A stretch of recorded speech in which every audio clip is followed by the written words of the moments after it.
चलिए एक ऐसी स्थिति के बारे में सोचते हैं जहां एक बहुत ही शातिर और बिल्कुल नपा-तुला प्लान बनाया गया हो।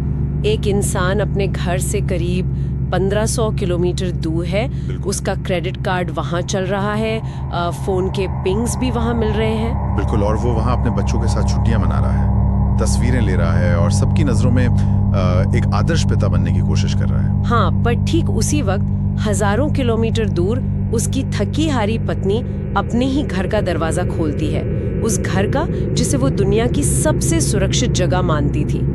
और वही घर उसके लिए एक भयानक ट्रैप बन जाता है। सही कहा, और यही वजह है कि आज की इस गहन चर्चा में हम डॉक्टर तेरेसा सीवर्स के केस से जुड़े उन सभी स्रोतों का गहरा विश्लेषण करेंगे।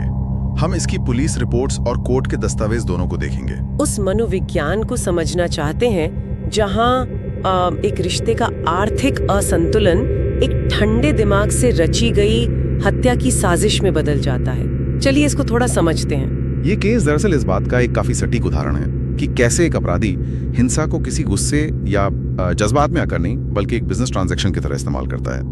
यहाँ जो सबसे रोचक बात है वो ये है कि एक आम इंसान का दिमाग कैसे इस हद तक कंपार्टमेंटलाइज कर लेता है। कंपार्टमेंटलाइज यानी दिमाग के एक हिस्से में वो नॉर्मल पारिवारिक जिंदगी जी रहा है और दूसरे हिस्से में अपनी ही पत्नी की मौत का सौदा कर रहा है।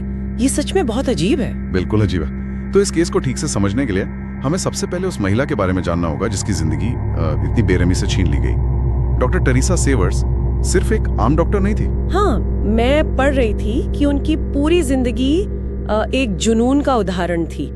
कोर्ट्स और पर्सनल रिकॉर्ड्स बताते हैं कि 1986 में वो अपनी हाई स्कूल क्लास की वैलेडिक्टोरियन थी, यानी पूरे स्कूल में सबसे बेहतर प्रदर्शन। सही कहा। और ये कोई ऐसी चीज तो नहीं है जो आपको बस किस्मत से मिल जाए। इसके लिए सालों का अनुशासन चाहिए होता है। फिर 1996 में वो मेडिकल स्कूल से ऑनर्स के साथ पास हुई और उसके बाद यूनिवर्सिटी ऑफ फ्लोरिडा में उन्हें रेजिडेंट ऑफ द ईयर भी चुना गया।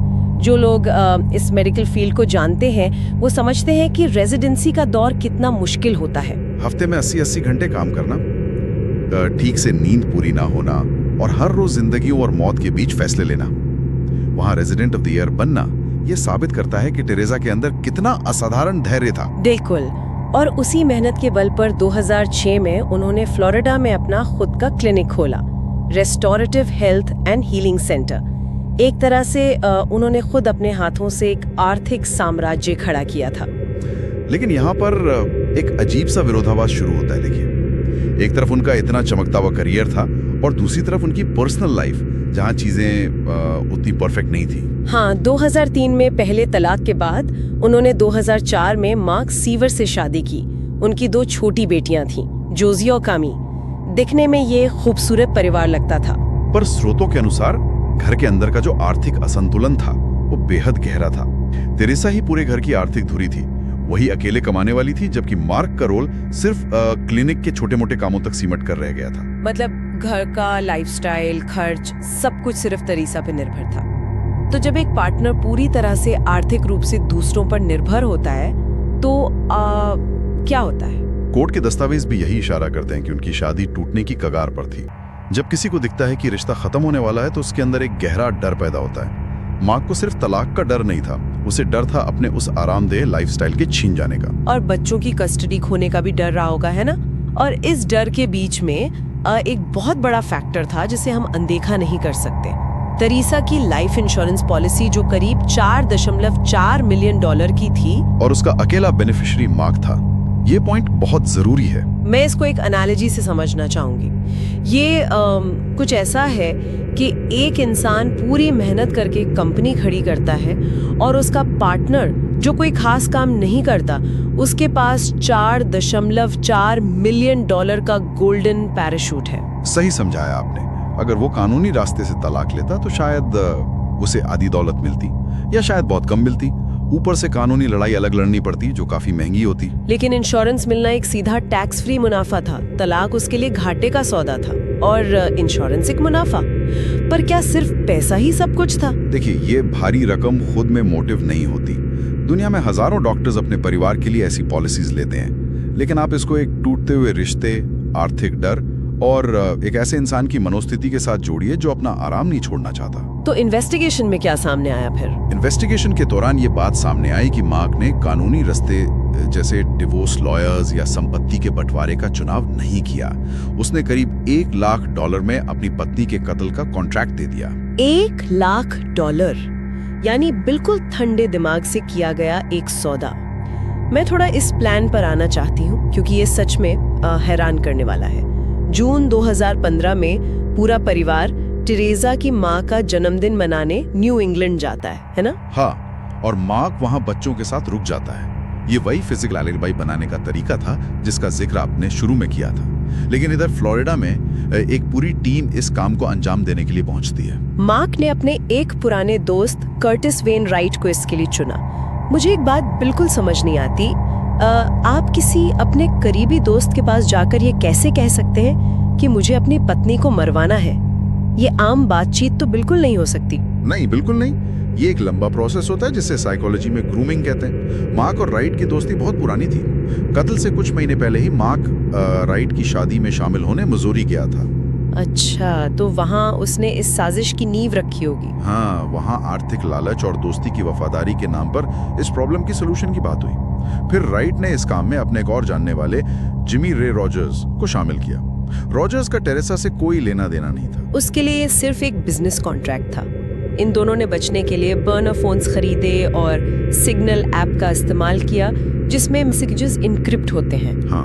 उन्हें लगा कि टेक्नोलॉजी उन्हें हमेशा के लिए छुपा लेगी। पर इस पूरी साजिश का सबसे खौफनाक हिस्सा वो नहीं था जो उन्होंने टेक्नोलॉजी के साथ किया। सबसे डरावनी बात ये थी कि इन कातिलों के पास घर के सिक्योरिटी अलार्म का कोड था। विद सिक्योरिटी कोड, यानी ये कोई ऐसी चोरी नहीं थी जहां आप खिड़की तोड़कर अंदर घुसते हैं। वाह, यहाँ बात सच में बहुत दिलचस्प हो जाती है। बिल्कुल। 28 जून 2015 की सुबह 6:09 पर इन दोनों ने बड़े आराम से फ्रंट डोर से एंट्री ली, कोड डालकर अलार्म बंद किया और पूरा दिन उस बंद घर में टेरेसा का इंतजार करते रहे। पूरा दिन? रात 10:50 पर टेरेसा एयरपोर्ट आती है और 11:19 पर अपने सिल्वर लेक्सस गाड़ी से घर पहुंचती है। जैसे ही वो किचन के रास्ते अंदर आती है, उस पे हथौड़े से पीछे से 17 बार हमला किया जाता है। उन्हें बचने का तो कोई मौका ही नहीं मिला। सीन को एक रॉबरी का रूप देने की पूरी कोशिश की गई थी, लेकिन घर से कुछ भी चुराया नहीं गया। और इस विषय पर फोरेंसिक साइकोलॉजी काफी स्पष्ट है। यहाँ मार्क और उसके द्वारा भेजे गए लोग ऑर्गेनाइज्ड इंस्ट्रूमेंटल ऑफेंडर की कैटेगरी में आते हैं। तो इसका मतलब ये हुआ कि वो लोग गुस्से या किसी गहरे जज्बात में आके कत्ल नहीं करते। उनके लिए हिंसा एक टूल है। सही पकड़ा।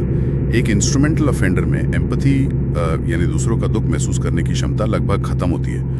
उनके दिमाग में नार्सिसिज्म इस हद तक होता है कि दूसरे इंसान उन्हें सिर्फ एक रुकावट दिखते हैं। यानी मार्क के लिए उसकी पत्नी अब एक इंसान नहीं, सिर्फ उसके आर्थिक आराम के बीच आने वाली एक दीवार थी जिसे गिराना बहुत जरूरी था। लेकिन एक तरफ आप अपने छोटे बच्चों के साथ घूम रहे हैं और दूसरी तरफ आपको पता है कि आपके दोस्त आपकी पत्नी का मर्डर कर रहे हैं। ये दिमागी विभाजन या कंपार्टमेंटलाइजेशन आम इंसान की सोच से बिल्कुल परे हैं। और यहाँ अपराधियों के माइंडसेट का एक और पहलू सामने आता है। उन्होंने उस जगह को चुना जो टेरेसा की सबसे निजी और सुरक्षित जगह थी। उसका अपना घर? इसे क्या कहते हैं? वायोलेशन ऑफ इंटीमेसी, है ना? हाँ, क्रिमिनोलॉजी में इसको वायोलेशन ऑफ इंटीमेसी कहते हैं। यानी आप किसी को उस जगह मारते हैं जहां वो अपना डिफेंस पूरी तरह गिरा चुका होता है। ये विक्टिम का पूरी तरह से मानवीय रूप छीन लेने या उसको डीह्यूमनाइज करने जैसा है। उन्हें वहां मारकर यह संदेश दिया गया कि उनकी औकात सिर्फ एक कॉन्ट्रैक्ट जितनी ही थी। मैं 1 मिनट के लिए यहाँ रोकना चाहूंगी। अगले दिन लाश मिलती है। डॉक्टर मार्क पेट्राइटिस ने 911 को कॉल किया। पुलिस आती है। हथौड़ा वहीं पड़ा था और अलार्म सिस्टम कोड से खोला गया था। पुलिस को तुरंत शक हो गया होगा कि ये आम डकैती तो नहीं है। बिल्कुल, पुलिस समझ गई थी कि सीन स्टेज किया गया था। और फिर मार्क वापस आता है और रोने का पूरा नाटक करता है। लेकिन उसने आकर एक ऐसी गलती की जिसने पूरी कहानी बदल दी। क्या गलती थी वो? उसने अपने घर के सारे कंप्यूटर्स और हार्ड ड्राइव्स को पूरी तरह इरेज कर दिया और उन्हें फिजिकली डिस्ट्रॉय कर दिया। अब यहाँ मेरा एक सवाल है, अगर किसी का पार्टनर अचानक मारा जाता है और पुलिस घर की तलाशी लेने वाली है, तो शायद डर के मारे कोई आम इंसान भी अपनी इंटरनेट हिस्ट्री डिलीट करना चाहेगा ताकि उसकी थोड़ी प्राइवेसी बनी रहे। तो इससे पुलिस ने उसको ही कातिल कैसे मान लिया? ये एक बहुत ही बेहतरीन सवाल है। देखिए, थोड़ी बहुत ब्राउजिंग हिस्ट्री डिलीट करना शायद शर्मिंदगी का हिस्सा हो सकता है, लेकिन पुलिस को जो मिला वो कोई आम डिलीशन नहीं था। जब आप हार्ड ड्राइव्स को पूरी तरह से वाइप करते हैं और डेटा को इरेज करके फिजिकल ड्राइव्स को तोड़ देते हैं, तो ये प्राइवेसी नहीं है। ये बिल्कुल ऐसा है जैसे कोई अपनी बीवी के गुजर जाने के दुख में डूबा हो, लेकिन उसका सबसे पहला ख्याल अपने कंप्यूटर की हिस्ट्री डिलीट करने का है। मासूम लोग तो सबूत नहीं मिटाते, वो तो चाहते हैं कि पुलिस सब कुछ देखे। सही बात है। मनोविज्ञान और कानून में इसको कॉन्शियसनेस ऑफ गिल्ट या अपराध बोध कहा जाता है। ये इस बात का प्रमाण है कि वो इंसान इन्वेस्टिगेशन के नैरेटिव को कंट्रोल करना चाहता था।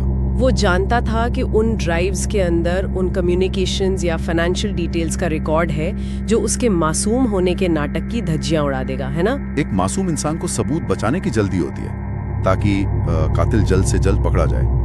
वो एविडेंस मिटाने पर अपनी एनर्जी नहीं लगाता। तो डिजिटल डेटा मिटाने के बाद भी उसकी चोरी पकड़ी कैसे गई? मतलब इन्वेस्टिगेशन आगे कैसे बढ़ी? अगस्त 2015 में रोस नाम की एक महिला ने पुलिस को राइट के बारे में एक अनोनिमस टिप दी, और जब डिजिटल फॉरेंसिक्स टीम ने अपना काम शुरू किया तो उन कातिलों की सबसे बड़ी गलतफहमी दूर हो गई। उन्हें लगा था बर्नर फोन्स ट्रैक नहीं होते। और फोन तो सेल टावर से ट्रैक होते हैं। भले ही आप इनक्रिप्टेड ऐप यूज कर रहे हो, आपका फोन लगातार नजदीकी टावर को पिंग करता रहता है ताकि नेटवर्क बना रहे। उन पिंग्स ने ही उनको फंसाया होगा। बिल्कुल, और उन पिंग्स के जरिए ही पुलिस ने राइट और रॉजर्स के पूरे सफर का नक्शे कदम तय कर लिया।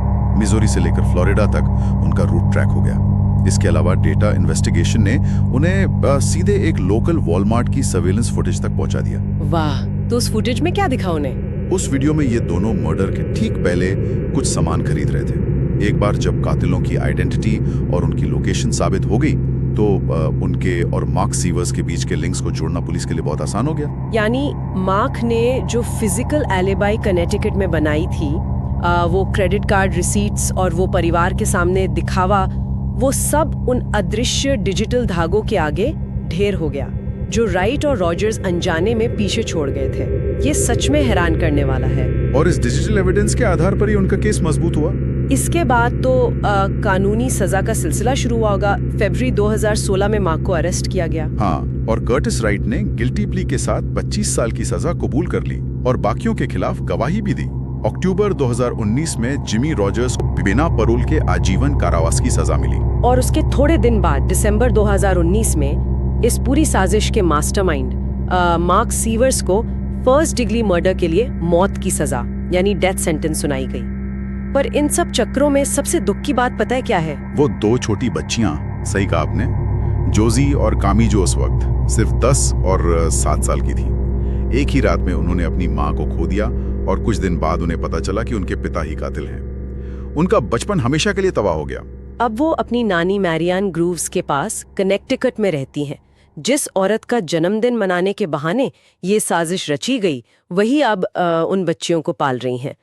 काफी ट्रैजिक है ये, लेकिन हम इस डीप डाइव को यहाँ खत्म नहीं कर सकते क्योंकि इस कहानी में एक बिल्कुल ताज़ा मोड़ आया है। एक ऐसा मोड़ जिसने सच में फॉरेंसिक और लीगल दुनिया में एक हलचल मचा दी है। दस्तावेज बताते हैं कि अक्टूबर 2025 में एक अपील हियरिंग के दौरान जिमी रे रॉजर्स ने स्टैंड पर आकर गवाही दी। वही रॉजर्स जो आजीवन कारावास काट रहा है। उसने कोर्ट में कहा कि इस मर्डर में मार्क सीवर्स का कोई हाथ ही नहीं था। ये बयान अपने आप में एक बहुत बड़ा झटका था सबके लिए। मुझे तो ये हजम ही नहीं हो रहा। तो इस सब का मतलब क्या है? एक कातिल जो पहले से ही बिना परोल के जेल में सड़ रहा है, वो अचानक ऐसी गवाही क्यों देगा जिससे उसे कोई फायदा नहीं? क्या ये पुराने दोस्तों की कोई वफादारी है? ये एक बहुत ही जरूरी सवाल खड़ा करता है। देखिए, एक लाइफर यानी आजीवन सजा काटने वाले के पास खोने के लिए कुछ नहीं बचा होता, इसलिए उनकी गवाही हमेशा शक के दायरे में देखी जाती है। पर प्रोसिक्यूशन ने तो इसका कड़ी टक्कर से विरोध किया होगा, है ना? बिल्कुल, उनका तर्क बिल्कुल स्पष्ट है। आप एक व्यक्ति की अचानक आई इस गवाही को उस पहाड़ जितने फिजिकल एविडेंस के ऊपर नहीं रख सकते। कानून को उस जीपीएस डेटा, उन बर्नर फोन्स के पिंग्स और वॉलमार्ट की वीडियो को देखना होगा। और सबसे बड़ा मोटिव वो लाइफ इंश्योरेंस, साथ ही वो डिलीट की हुई हार्ड ड्राइव्स जिनसे साफ पता चलता है कि उसने सबूत मिटाए। इन सब डिजिटल सबूतों को तो झुटलाया ही नहीं जा सकता। सही कहा। कानून अक्सर इंसानी गवाही से ज्यादा इन साइंटिफिक डेटा पर भरोसा करता है क्योंकि डेटा झूठ नहीं बोलता। इस गवाही से लीगल हलचल जरूर हुई है, लेकिन उन ठोस डिजिटल सबूतों को नकारना लगभग नामुमकिन है। ये पूरा केस इंसानी दिमाग के सबसे अंधेरे और खौफनाक हिस्सों को दिखाता है। हमारी आज की इस चर्चा ने ये दिखाया कि टेरेसा सीवर्स एक असाधारण महिला थीं। उन्होंने मेहनत से अपने दम पर एक खूबसूरत और सफल जिंदगी बनाई थी। वो सिर्फ एक विक्टिम नहीं थी, वो एक शानदार डॉक्टर थी, एक बेहद केयरिंग माँ और एक इंडिपेंडेंट इंसान थी। लेकिन उनकी ये पूरी विरासत एक आर्थिक लालच की भेंट चढ़ गई। एक ऐसे ठंडे दिमाग से रची गई साजिश ने उन्हें उनके ही सेफ स्पेस में खत्म कर दिया। और ये कहानी हमें एक कड़वी सच्चाई सिखाती है। हम अक्सर टीवी शोज और खबरों को देखकर हमेशा अनजाने दुश्मनों से डरते हैं, गलियों में घूमते उन खतरनाक लोगों से हम अपना डर बाहर ढूंढते हैं। लेकिन कभी-कभी जिंदगी का सबसे बड़ा खतरा वही इंसान होता है जो आपके घर का अलार्म कोड जानता है। ये आर्थिक निर्भरता और रिश्तों के तनाव का वो जहरीला कोना है जिसके बारे में आमतौर पर कोई चर्चा नहीं करना चाहता। बिल्कुल, इन अंधेरों कोनों के बारे में बात करना थोड़ा असहज जरूर है, पर बहुत जरूरी है। हमने इस पूरे केस को डिजिटल सबूतों और मनोविज्ञान के नज़रिए से समझा, लेकिन अब इस चर्चा को ख़त्म करते हुए एक नया और थोड़ा सोचने पर मजबूर करने वाला सवाल सामने आता है। कैसा सवाल? अगर मार्क सीवर्स का ये प्लान आज से 20-25 साल पहले यानी 1990 के दौर में एग्जीक्यूट किया गया होता तो क्या होता?